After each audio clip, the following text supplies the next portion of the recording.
Some stories don't rescue us with happy endings. They don't hand us triumph. They don't promise that everything will be okay.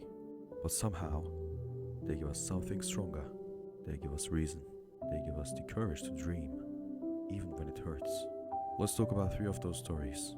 Frieren, Samurai Champloo, and Neon Genesis Evangelion. They're vastly different in tone, setting, and style. But they share one thing. They believe in the possibility of becoming more than what we are. Frieren is quiet, introspective. It's not about battles or victories. It's about memory, loss, time. Frieren has lived for centuries. She watched her friends die, one by one.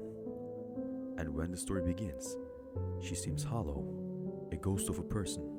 But what makes this story so powerful is how slowly, but surely, she starts to change. She begins to care again. She takes on an apprentice. She walks the same path she once did with her comrades. Not to relive it, but to understand what it meant. That's hope. Not fireworks, not declarations. Hope in Frieren is the act of staying soft in a world that's taken everything from you. It tells us, even if you've wasted time, even if you're hurt, even if you feel numb, you can still choose to live differently, and it's never too late to start.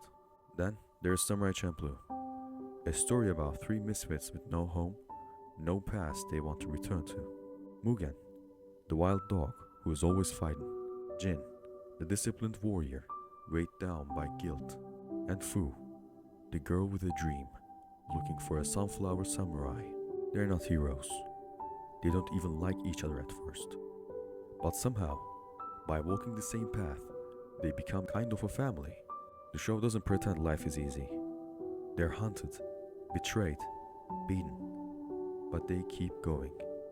Not because they know what the future holds, but because movement itself is kind of a resistance, a kind of hope.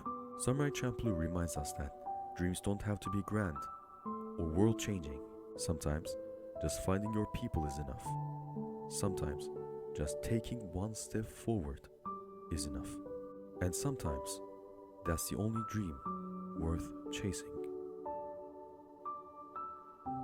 Then, we come to Evangelion, the loudest silence in anime. His story screams through stillness, through broken minds, and fractured hearts. Shinji Kari is the chosen hero for this story. He doesn't want to fight. He wants to be loved. He wants to run away. And sometimes, he does. But he keeps coming back. Because deep down, even the part of him that wants to disappear still wants to be seen. Evangelion is painful. It's messy. But its message is brutally honest.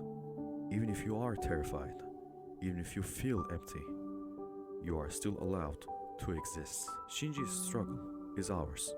To connect, to be enough, to get out of the bed in the morning and say, I'm still here. So why do these stories matter? Because they remind us that hope is not a lightning bolt. It's not sudden. And it's definitely not easy. Hope is a process. It's showing up when you don't feel like it. It's grieving what you've lost, but still being open to joy. It's understanding that your pain does not make you broken. It makes you real. In a world that moves too fast, that rewards certainty and punishes doubt, Frieren, Samurai Champloo, and Evangelion for this matter, do something radical, something special. They tell you that it's okay to wander, it's okay to be unsure, and it's definitely okay to be hurt. But it's not okay to give up, especially on yourself. Because no matter how slow, how fragile, or how flawed your journey is, it is yours, and it's still sacred. So, please, keep dreaming, keep trying. Even if all you can do is take the next step, that's enough. You're still becoming, you're still changing, and somewhere ahead, I know that something beautiful is waiting.